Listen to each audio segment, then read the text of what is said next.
नमस्कार बच्चों, नमस्कार। यहाँ पर आप देख सकते हो, यहाँ पर हम क्या पढ़ रहे हैं, कक्षा 10वीं की गणित। क्या बोला मैंने? कक्षा 10वीं की गणित की वार्षिक परीक्षा की हम यहाँ पर पूर्ण तैयारी यहाँ पर हम कर रहे हैं। संपूर्ण तैयारी हम अध्याय 2 बहुपद वाला चैप्टर यहाँ पर हम पढ़ रहे हैं।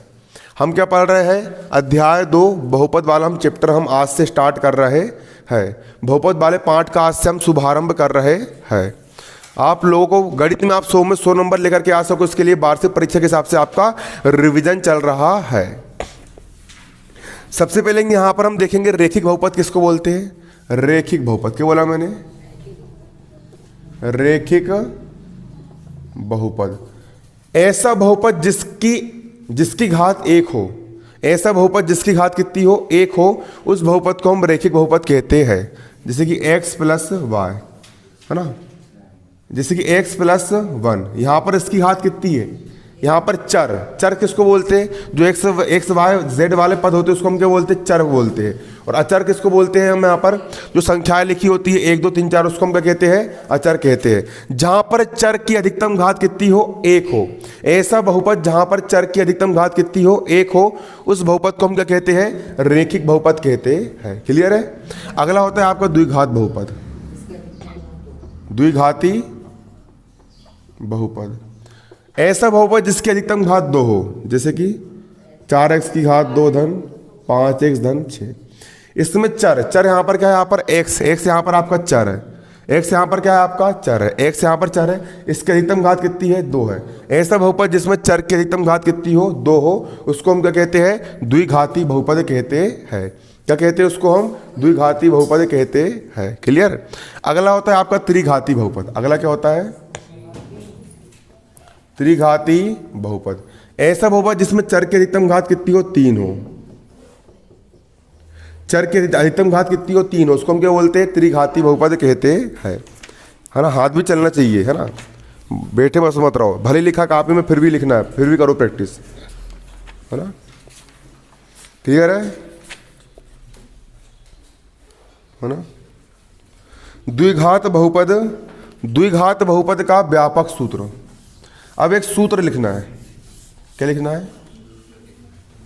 सूत्र। इस अध्याय में आपको एक ही सूत्र के सवाल आएंगे। सिर्फ एक सूत्र आपने तैयार कर लिया तो आपसे अध्याय पूरा बन जाएगा।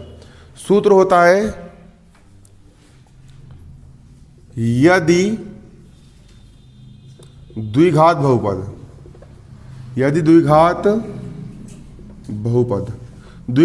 हमने यहां पर क्या माने?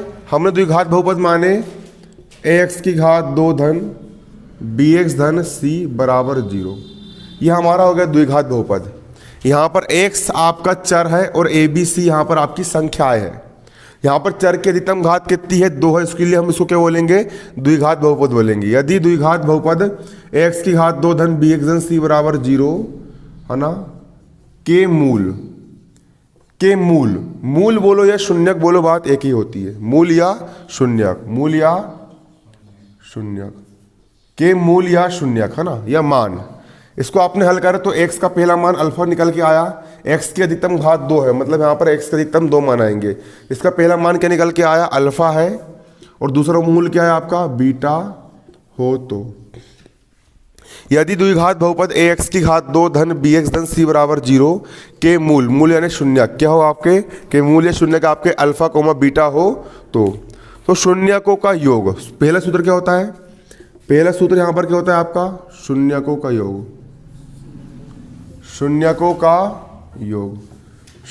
योग अल्फा प्लस बीटा बराबर क्या होता है? माइनस x का गुणांक बटे x स्क्वायर का गुणांक। अल्फा प्लस बीटा का हो गया अल्फा प्लस बीटा बराबर, समझा रहा हूं भी, देखो माइनस का माइनस, x का गुणांक कितना है? x का गुणांक है b बटे x स्क्वायर गुणांक कितना है? x स्क्वायर गुणांक यहां पर आपका a। ये होता है सूत्र। क्लियर? देखो द्विघात बहुपद यहां पर क्या है आपका? द्विघात बहुपद यहां पर आपका है ax की घात 2 धन bx धन c बराबर 0। इसके मूल या शून्यक क्या मान लिया हमने, इसके दो मूल है, पहला मूल है अल्फा और दूसरा मूल क्या है बीटा। तब शून्यकों का योग, शून्यक पहला शून्यक क्या है अल्फा, दूसरा शून्यक क्या है बीटा, दोनों का योग मतलब अल्फा प्लस बीटा। शून्यकों का योग मतलब दोनों शून्यक, पहला शून्यक अल्फा दूसरा क्या हो गया बीटा, दोनों का योग। शून्यकों का योग बराबर क्या होता है माइनस एक्स का गुणांक बटे एक्स स्क्वायर का गुणांक। क्या होता है योग यहाँ पर आपका माइनस एक्स का गुणांक बटे माइनस एक्स का गुणांक बटे एक्स स्क्वायर का गुणांक। माइनस का माइनस एक्स का गुणांक, एक्स का गुणांक, एक्स में किसका गुणा हुआ है बी का गुणा हुआ है, तो एक्स का गुणांक हो गया आपका बी बटा का बटा, और एक्स स्क्वायर का गुणांक, एक्स स्क्वायर गुणांक कितना है, एक्स स्क्वायर में यहाँ पर ए का मल्टीप्लाई हुआ है, तो एक्स स्क्वायर गुणांक यहाँ पर आपका कितना है बटे में ए है। क्लियर, समझ में आ रहा है ना। अब अगला सूत्र क्या होता है शून्यकों का गुणनफल। दूसरा सूत्र यहां पर होता है आपका शून्यकों का गुणनफल अल्फा इंटू बीटा। शून्यकों का गुणनफल क्या होता है आपका अल्फा इंटू बीटा बराबर क्या होता है अचर पद, क्या होता है अचर पद बटे एक्स स्क्वायर का गुणांक बटा एक्स स्क्वायर का क्या गुणांक। शून्यकों का गुणनफल ए अल्फा इंटू बीटा बराबर क्या होता है आपका अचर पद बटे एक्स स्क्वायर का गुणांक बराबर का बराबर। शून्यकों का गुणनफल पहला शून्यक अल्फा दूसरा शून्यकों का बीटा, दोनों का गुणा कर दिया। अचर पद क्या है यहाँ पर, अचर पद यहाँ पर आपका सी है, सी को हम क्या बोलते हैं अचर पद बोलते हैं। अचर पद क्या हो गया यहाँ पर आपका सी हो गया बटे एक्स स्क्वायर गुणांक कितना है, एक्स स्क्वायर गुणांक यहाँ पर आपका है ए, तो अल्फा इंटू बीटा। सूत्र याद करना अल्फा इंटू बीटा बराबर होता है सी बटे ए, और अल्फा प्लस बीटा बराबर क्या होता है माइनस बी बटे ए। जल्दी से इसको याद करो जो लिखा है स्पीड से। शून्यकों का योग, शून्यकों का योग अल्फा प्लस बीटा बराबर क्या होता है माइनस एक्स का गुणांक बटे एक्स स्क्वायर का गुणांक, अल्फा प्लस बीटा बराबर होता है माइनस बी बटे ए, है ना। और शून्यकों का गुणनफल अल्फा इंटू बीटा बराबर क्या होता है यहाँ पर आपका अचर पद बटे एक्स स्क्वायर का गुणांक, है ना। अल्फा इंटू बीटा बराबर सी बटे ए बन जाएगा। चलो बताओ तुम पायल,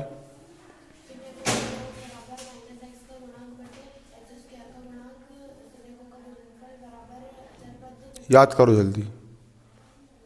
आफरीन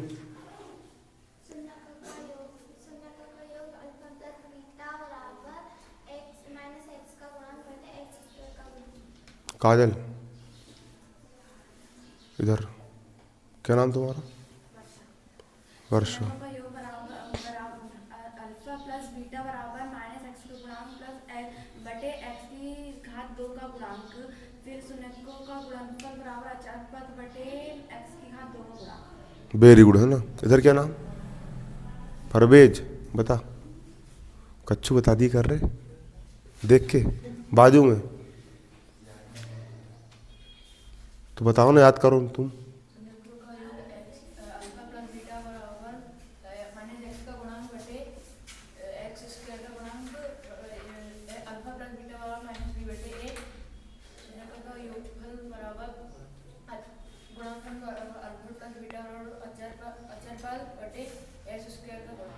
चलो बन गया ना, ये हो गया ना, ठीक है ना।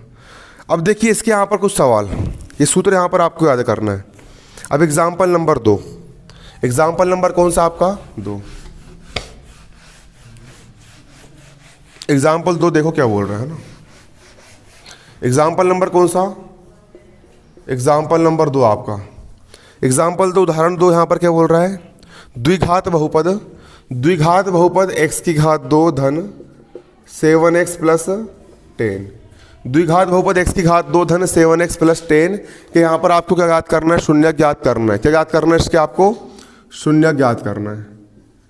इसके यहाँ पर आपको शून्य ज्ञात करना है, और शून्यकों और गुणांकों के बीच के जो संबंध है उसकी स्थापना करना है, और शून्यकों और गुणांकों के बीच के संबंध के सूत्रों की स्थापना करना है। सवाल क्या बोल रहा है, example 2 x square plus 7x plus 10 के शून्य ज्ञात करो, और शून्यक और गुणांकों के मध्य क्या ज्ञात करना है, संबंध, संबंध भी ज्ञात करना है। सवाल है बहुत सरल, यहाँ पर हम डालेंगे हल। शून्य ज्ञात करने के लिए बहुपद को शून्य के बराबर मान लिया जाता है। शून्य ज्ञात करने के लिए बहुपद को किसके बराबर मान लेते हैं, शून्य के बराबर मान लेते हैं। ये आपका बहुपद हो गया x की घात 2 प्लस 7x प्लस 10। इसको किसके बराबर मान लेंगे, यहाँ पर हम शून्य के बराबर मान लेंगे। मान लिए, शून्य ज्ञात करने के लिए बहुपद को शून्य के बराबर यहाँ पर मान लेना है। अब ये जो मध्य पद है, इस मध्य पद को दो भागों में तोड़ना है। इस मध्य पद को कितने भागों में तोड़ना है, दो भागों। मध्य पद को दो भागों में तोड़ना है। मध्य पद को कितने भागों में तोड़ना है, दो भागों। ये जो मध्य पद है, इस मध्य पद को कितने भागों में तोड़ना है, दो भागों में तोड़ना है। इसको ऐसे दो भागों में तोड़ो कि दोनों को जोड़ने पर कितना आए या हल करने पर कितना आए, 7 आए, और दोनों का गुणा करने पर 10 आना चाहिए। 5 और 2, 4 और 3 में नहीं तोड़ सकते। 4 और 3 जोड़ने पे 7 तो जाएगा, लेकिन 4 थी कितना हो जाता है, 12 हो जाता है ना। 5 और 2, 5 और 2 को हल करेंगे कितना आएगा आपका, 7 आएगा। 5 और 2 को हल करेंगे कितना आएगा आपका, 7 आएगा। और 5 दूनी कितना होगा आपका यहाँ पर, 10 होगा। x की घात 2 का होगा, x की घात 2। 7x के दो भाग कर देंगे। पहला भाग हो गया 5x और दूसरा भाग कितना हो गया, 2x। दोनों धन के, धन का धन। 10 का कितना हो गया, 10। इसको ये लिख सकते हैं ना, x की घात 2, x की घात 2, 5 और 2 कितना हो गया, 7x। धन का धन, 10 का 10। 7x के दो भाग करना है कि इन दोनों को जोड़ने पर कितना है, 7x आए, और गुणा करने पर 5 दूनी 10 है ना, कितना है, 5 दूनी 10 आए। कर दिए, बराबर का बराबर, 0 का हो गया 0। क्लियर है। अब ए पहला पद जे बन गया, दूसरा पद आपका ये बन गया। इन दोनों पद में से कॉमन निकालना है। इसके पास भी x है, इसके पास भी क्या है आपका x है। दोनों के पास से हम क्या कॉमन निकाल लेंगे, x कॉमन निकाल लेंगे। यहाँ पर कितने x है, 2x है। 2x में से 1x बाहर निकाल लिया, अंदर से कितना x बचेगा, 1x बचेगा। धन का धन, ये x को हमने बाहर निकाले, सिर्फ कितना बचेगा, 5 बचेगा। कॉमन निकालते बन जाएगा। धन का हो गया धन, यहाँ पर 2 है और यहाँ पर 10 है, दोनों के पास से 2 कॉमन निकाल लेंगे। यहाँ से 2 बाहर निकल गए, सिर्फ अंदर से कितना बचेगा, x। धन का धन, 10 में से 2 बाहर निकल गया, कितना बचेगा, 5 बचेगा, है ना। 2 पंचे 10। क्लियर। 10 में से 2 बाहर निकाले, 2 पंचे कितना बचेगा आपका, 10 बचेगा। क्लियर है। अब इसके बाद x प्लस बराबर 0 का हो गया बराबर 0। x प्लस 5 यहाँ पर भी है और x प्लस 5 आपका यहाँ पर भी है, तो दोनों कोष्टक से हमने क्या कॉमन निकाल लिए, x प्लस 5 कॉमन निकाल लिए। x प्लस 5 कॉमन निकाला, कितना बचेगा, x प्लस 2 बचेगा। x प्लस 2 यहाँ पर आपका बचेगा, बराबर 0 का हो गया बराबर 0। क्लियर। अब इसके बाद ये कोष्टक इंटू ये कोष्टक बराबर 0, मतलब पहले कोष्टक के बराबर में भी 0, दूसरे के बराबर में भी 0।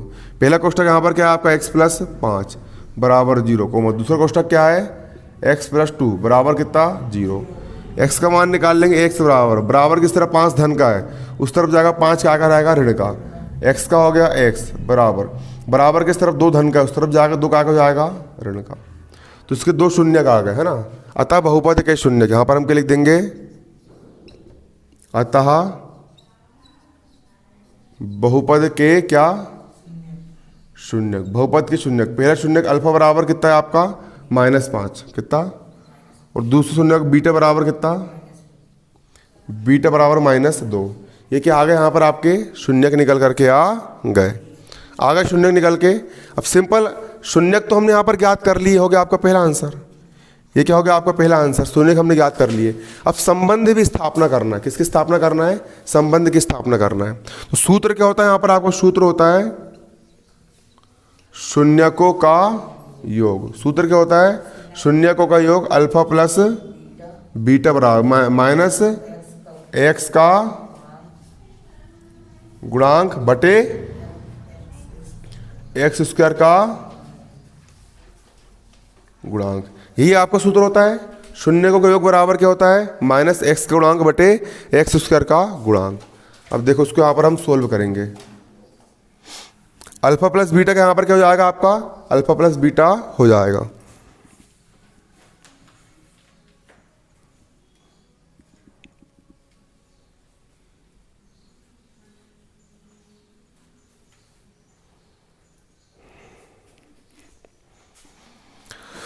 अल्फा प्लस बीटा यहाँ पर क्या हो जाएगा, अल्फा प्लस बीटा बराबर माइनस का माइनस एक्स का गुणांक कितना है, एक्स का माइनस, तो ये सूत्र का है एक्स का गुणांक। यहाँ पर एक्स का गुणांक कितना है, एक्स में कितने गुणांक 7 का हुआ है, एक्स का गुणांक कितना है आपका 7 बटे एक्स स्क्वायर का गुणांक।